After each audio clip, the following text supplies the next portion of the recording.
welcome to the Deep Dive. You send us your sources, your ideas, and, well, we dig into them to pull out the key stuff you need to know. Today, we're tackling something I think pretty much everyone deals with, why some friendships just drift apart, and how we can sort of make sense of that. Yeah, you shared an excerpt, and it dives into this really interesting concept called the let them theory. Right. Basically, it looks at how things like where we live, our schedules, even just our energy levels, how those shifts impact our friendships.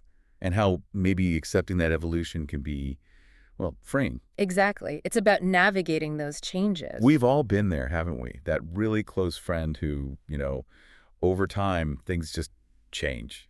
It can feel a bit sad, maybe confusing. Definitely. So our listener wanted to understand this better, maybe find a healthier way to handle it. And the source material really focuses on these ideas of proximity, timing, and energy as being like key factors in adult friendships. And what's great is the author uses a really personal story to illustrate it all, makes it very relatable. They talk about this period as a new mom, finding this amazing group of friends, all with kids the same age. Sounds like it was just incredibly supportive, a real community. It really does. The author describes it as this constant buzz of social stuff, play dates, get-togethers. They even said it felt almost like being back in high school, socially speaking. Wow. And they got especially close with two other couples, doing everything together. Weekend trips, Halloween, kids' sports, barbecues, all of it. Sounds amazing. They felt so lucky, like they'd really found their people. That feeling is powerful. Finding that community, that sense of belonging, especially during big life changes, like having young kids, it's huge. Absolutely huge. But, then things started to shift a bit. Okay. A close friend from another state, who the author mentions was maybe a little envious of this tight group, decided to move to their town. Oh, interesting. And get this, bought a house right across the street from the other two close couples. Wow. Okay, so the idea was, what, like an even bigger, closer group? A super group? That was the hope. And, for a little while, it worked. The author talks about being excited to have this other friend nearby, all four families hanging out. Seemed perfect. Yeah, sounds ideal. But then, the dynamic changed. Slowly, the invitations started drying up a bit. Uh-oh. And the author and their partner noticed the original three families, the ones living across the street from each other, were getting together more often without them. Ouch. So that dream of the four-family thing started to fade. Exactly. It was dissolving. And this is where the author starts to unpack that idea about proximity. Right, the realization that maybe it wasn't entirely personal. Precisely. Yeah. They eventually figured out that living literally across the street just made things so easy for the other three. Spontaneous stuff. Yeah. A quick wave, chatting at the bus stop, hey, want to come over for dinner tonight? That kind of thing. Much harder to do spontaneously when you have to drive over, even if it's not far. Totally. So it wasn't necessarily that they liked the author less, it was just convenience. Life gets busy, you grab the easy connection sometimes. And the author stresses that point initially, at least, probably wasn't personal. Proximity just creates its own kind of gravity in friendships, especially with shared daily routines like kids and school. But, understanding it intellectually is one thing. Feeling it is another. Right. The author was really honest about their emotional reaction. Feeling jealous, angry, excluded. Very human feelings. It's tough when you feel like you're on the outside looking in. Definitely. They felt like their place in the group had been almost stolen, was the word they used, I think. Yeah, that's a strong feeling. And they talk about how those feelings started affecting their behavior, right? Yes. They admit they became kind of cold, maybe a bit bitter, giving off negative energy. Which, of course, probably didn't help the situation. Exactly. They look back now and feel embarrassed, recognizing it was maybe immature, and that their own negativity likely pushed people away even more.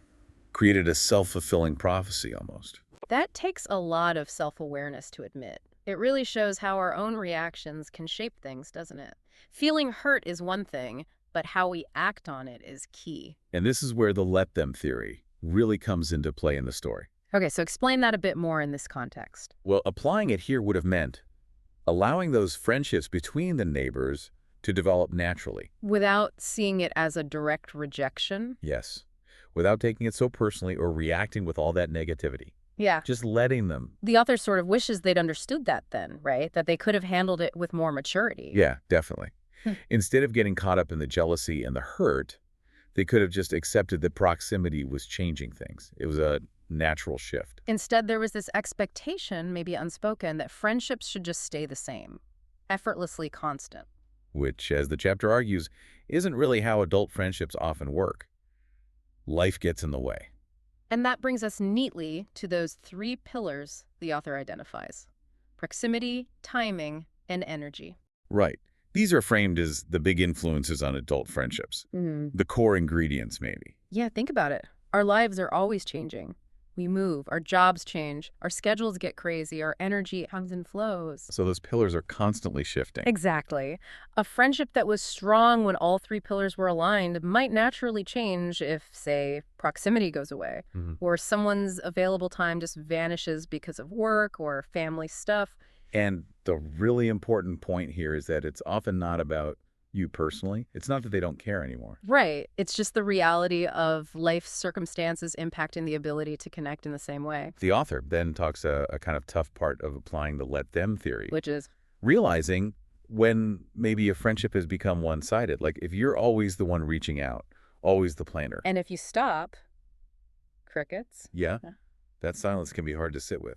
It forces you to look at whether the investment is still mutual, and the author connects this straight back to the pillars. If a friendship is fading like that, chances are one or more of those pillars, proximity, timing, energy, has shifted significantly for someone.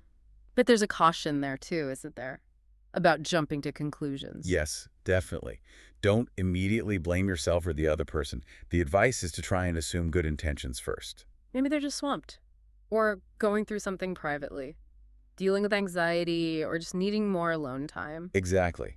Their pulling back might have absolutely nothing to do with you personally.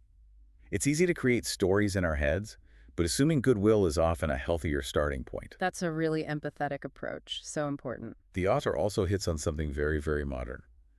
The anxiety around unanswered texts. Oh, yeah. The read receipt dread. Totally. Yeah. But interestingly, they specifically say not to use the let them theory, to just cut people off because they're slow texters. That's good advice. It's so easy to equate response speed with how much someone cares. Right. But the author argues it's much more likely about how busy or overwhelmed someone is, not a reflection of their feelings for you. So the idea is reach out because you want to connect. Don't fixate on getting an instant reply back.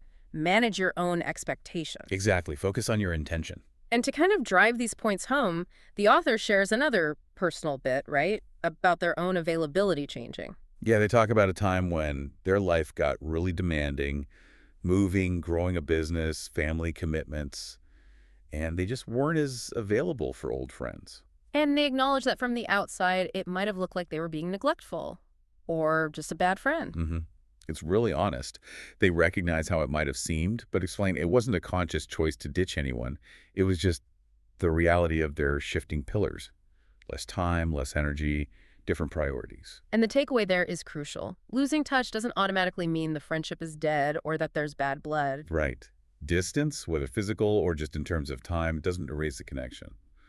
The author encourages just cheering people on from afar, wishing them well, even if you're not talking every week. They even mention friends who sort of vanished for a while because they were dealing with huge personal challenges, things the author knew nothing about at the time. It wasn't about the author at all. But it's not all just passive acceptance, is it? There's another side to this. Yes, the let me part. I like this. Me too. It's the idea that while we let some things evolve naturally, we also have the power to initiate, to reach out, rebuild, or build anew.